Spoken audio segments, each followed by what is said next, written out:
Port Vell is at the edge of black and blue. Once a week, I go to this edge for work. Not in the docks, but in an exclusive co-working space surrounded by million-dollar yachts, waving different flags I've never seen, all behind a fence. Beyond the Catalonian security guards, English is the main language of this Barcelona port.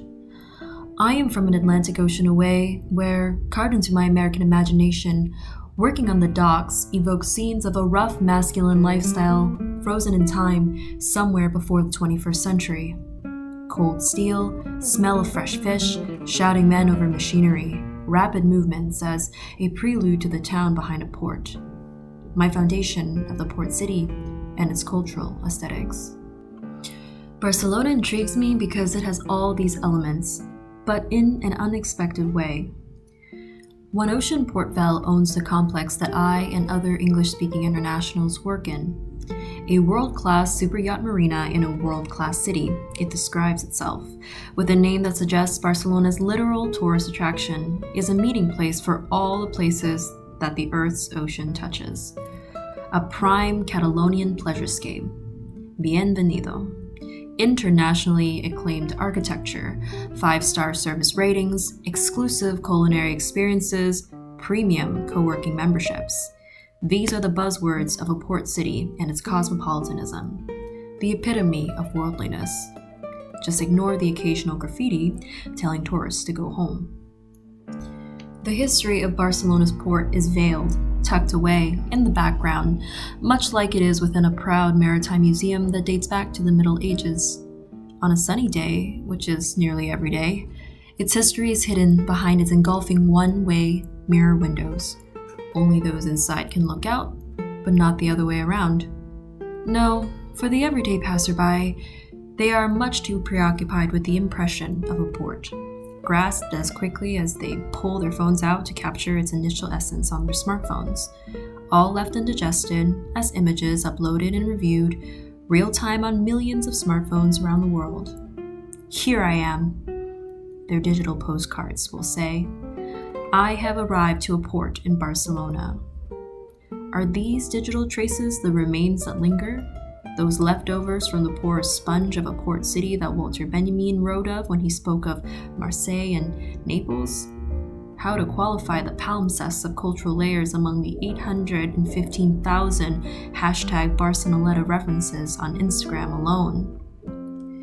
Today, Port Vell is a blue space production with a well-hidden kaleidoscopic past.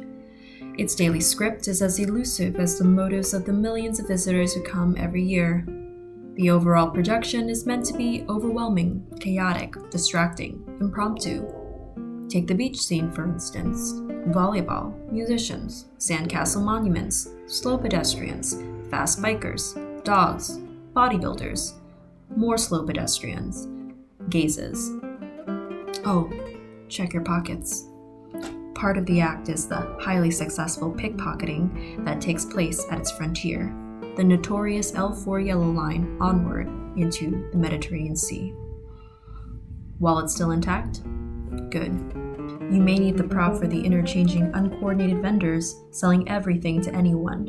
Mojitos and massages on the beach, overpriced paellas with a view of the harbor behind a sea of tourists, knockoff luxury goods for the cheap. The local actors carry their lines so well here. It's amazing how convincing they can be from morning to dawn, before an endless stream of foreign faces. The tourists are their fishes, their bait ranging from knockoff Nike shoes to a liter of overpriced sangria. Since its founding as a royal shipyard from the 15th century, Barcelona's port aspired for centuries to build itself as a productive, worldly, and reputable port. Not as naturally endowed as, say, Marseille, it was, like the city itself, strategically located. An adaptive advantage that has brought the area through the range of historical periods. Once a frontier between Islamic South and Christian North in the Middle Ages, now a frontier between million-dollar yacht repairs and the migrant menteros selling cheap goods. No photos, one said to me. We do not like photos, he said on behalf of the group. Actually, the menteros were an informal network without a clear leader or national majority. Of the ones I met, who always like to ask me where I am from, they have responded, India, Senegal, Ecuador, Colombia. In response to my first question back to them, where are you from? Their goods, on the other hand, made in China. The galleon trade continues, in new forms. After seeing the sign fining tourists from buying from them, however, I cannot help but find their aversion from the camera ironic. How can they aspire to be so invisible when they are the most visible of all? The city wants us because the tourist wants us, a Montero from Gambia told me. It's true, the police linger and watch, no arrests, no confrontation. They too are part of the performance. Meanwhile, the walls of the city whisper a different view. From the locals, tourists go home, refugees welcome. Who depends on who? What values are shared? Here you will find the permanent work of Rebecca Horn, who needed the 1992 Olympics to construct homage to Barcelona, to remind generations thereafter of the shacks, slums, and chiringuitos that once lined these sandy shores, just before, during, and immediately after the Spanish Civil War, but before Franco's 1957 construction of Barcelona's scenic seaside promenade. Real people with real memories, living on the edge of black and blue. But here you will also find the impermanent works of attractions like the Meet Vincent van Gogh exhibition, a reproduction, a little Amsterdam experience, totally in 3D, inside of a tent and removed from Port Vell, the cultural heart of Barcelona. With this new location, we support our mission to make the life and work of Van Gogh and his contemporaries and the art of his time accessible to millions of people all around the world, the exhibition director said.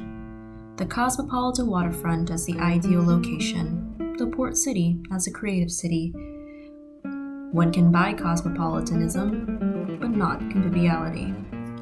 I searched and found no connection between Van Gogh and Barcelona. What would Van Gogh think of this? What would Picasso think of this? At least Pablo spent some time in the city. Does the difference matter? To the tourist? To who? Between the Monteros and one ocean, only separated by a mild metal barrier. Inside the port and outside, intramuro y extramuro, as the conquistadors once called their walled city, and everything else outside. Just ask Manila or Acapulco. Inside the port, you will find logistics of a diverse and unexpected kind.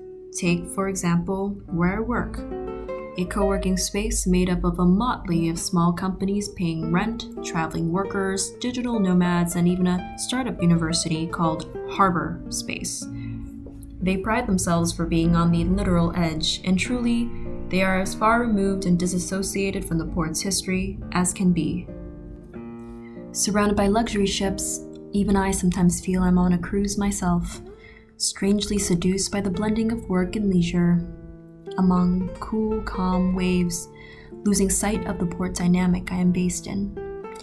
It is as if the co-working space is the urban center, and the distant tourists, shops, gentrifying neighborhoods, street vendors, and restaurants are actually the sea and contemporary world trade itself, the flow of goods, of capital, of people.